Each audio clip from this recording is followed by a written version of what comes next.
to the magical journey of Goddess Chrissy Marie, and I'm your host, Goddess Chrissy Marie. How are you? I hope and trust everything on side of your globe is amazing. I hope you're feeling good, living good in your mind, your body, and soul. And if not, pause this podcast and make sure you go do something to lift your spirits and lift your vibration. So, on this beautiful, amazing Sunday, I just finished my inner devotional practices and I was led to Rev Ike. And if y'all know, I am a big supporter of Rev Ike. He was just a pioneer with mind science. He didn't necessarily call it the law of assumption or law of attraction. However, he definitely taught on the law of mind, and I respect him. I honor him, and he is just an amazing scholar.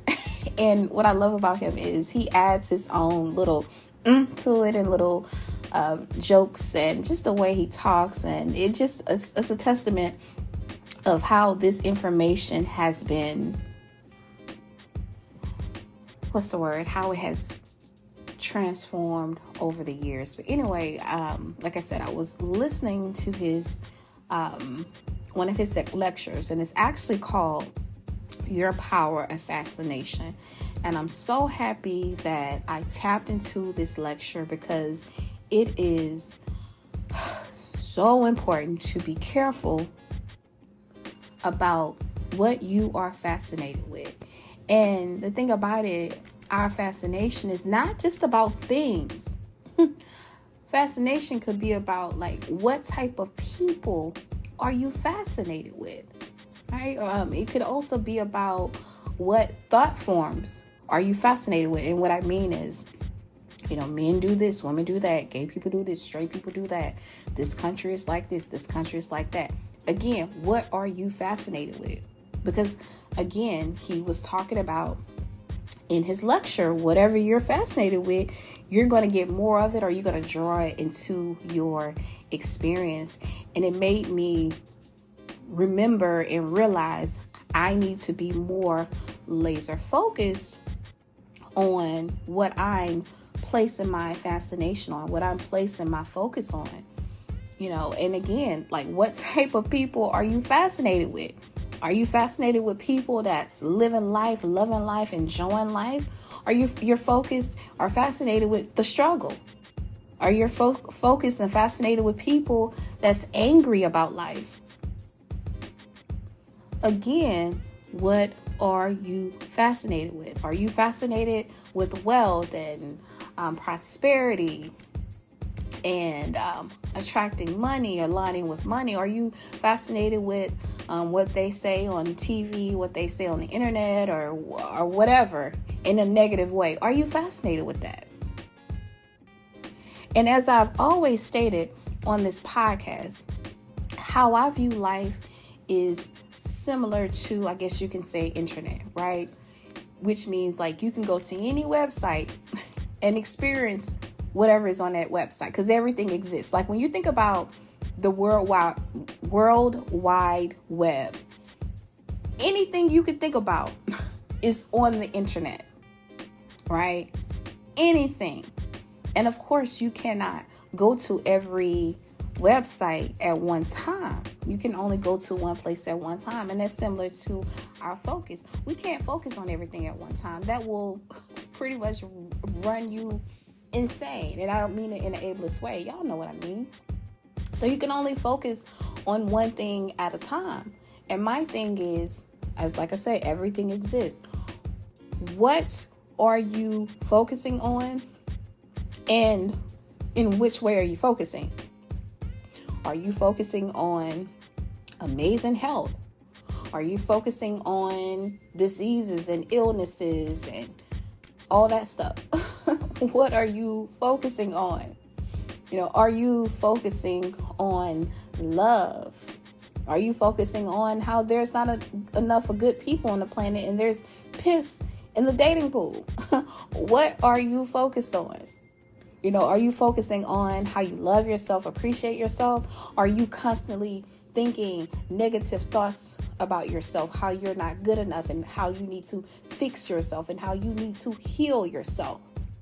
Again, what are you focusing on? Because whatever you're focusing on, reality is a feedback, and you're going to get more of it.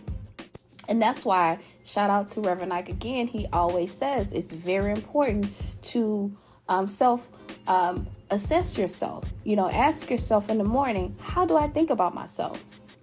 How do I feel about myself? What am I saying to myself? And also throughout the day, ask yourself, how am I feeling about myself? How do I see myself? And also you ask yourself, how do you see the world? Do you see the world as a horrible place? Do you see the world as your oyster and everybody loves and supports and helps you? How do you see people in the world? Do you think people are trustworthy? Do you think everybody has an agenda? Or do you think you always attract good-hearted people in your life? Or people that love you, support you, and help you? You really have to ask yourself that consistently. And I guarantee you, if you answer yourself in an honest way, you'll get your answer.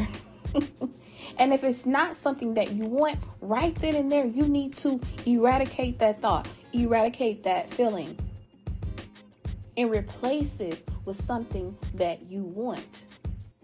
A lot of people think this reality is just about the outside world, what you're doing and all that stuff. But really and truly, in my opinion, this reality is an inner reality. It's an inner experience, because how we experience ourselves internally, what we are thinking within ourselves, what we are feeling within ourselves, what we are seeing within ourselves, which is our imagination or our third eye, it will be our feedback.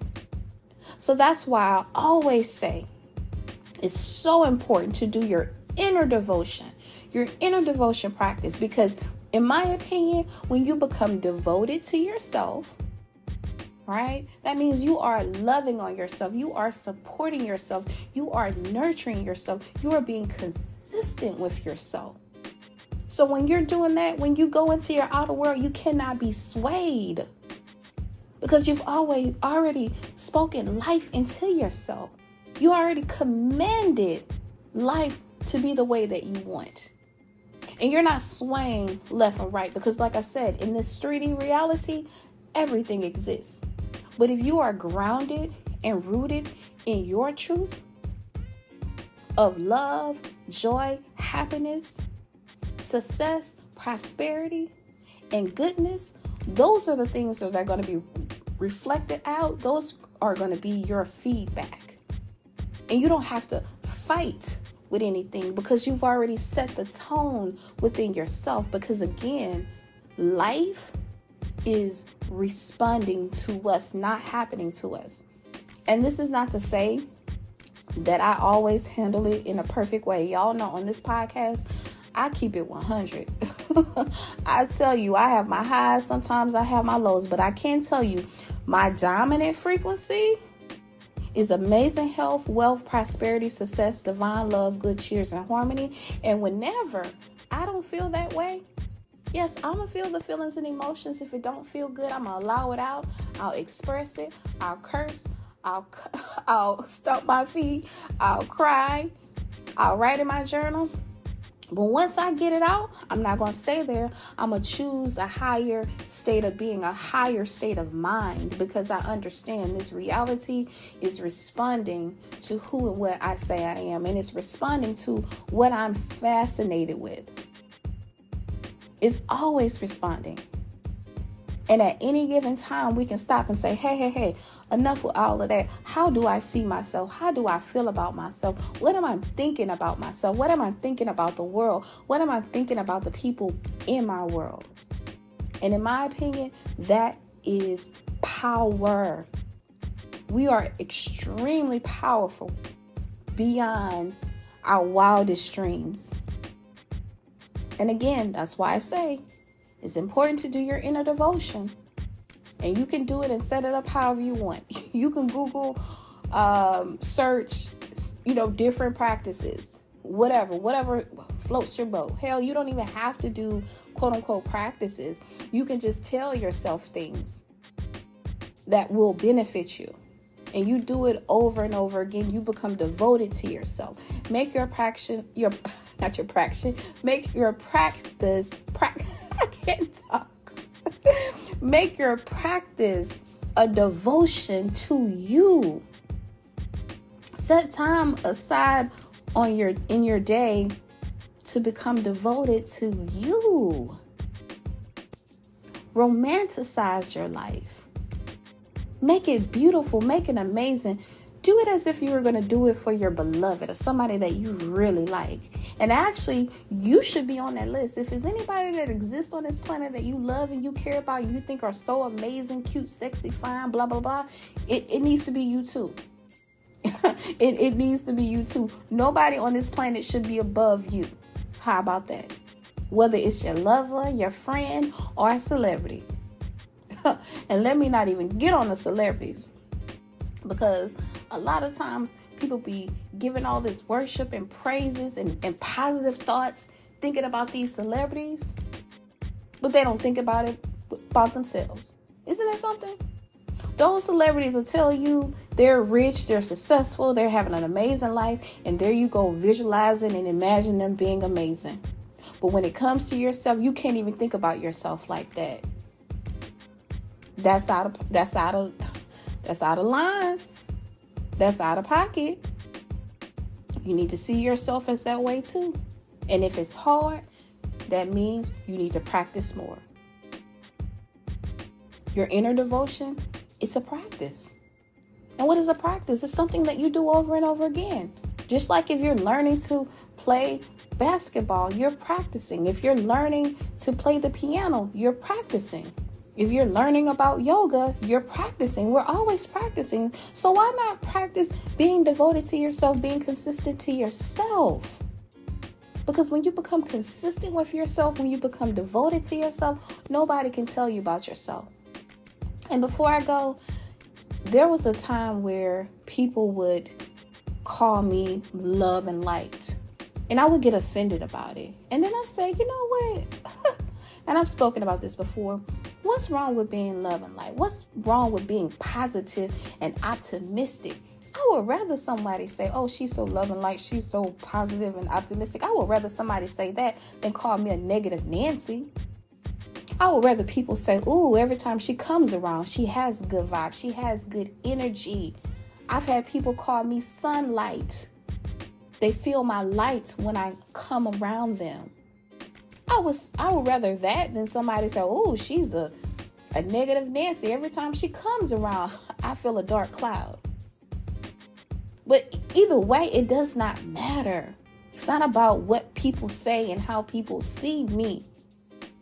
It's about how I see and perceive myself, because that will be reflected out. That doesn't matter, because everybody's just reflecting how we see ourselves anyway on a deep spiritual level.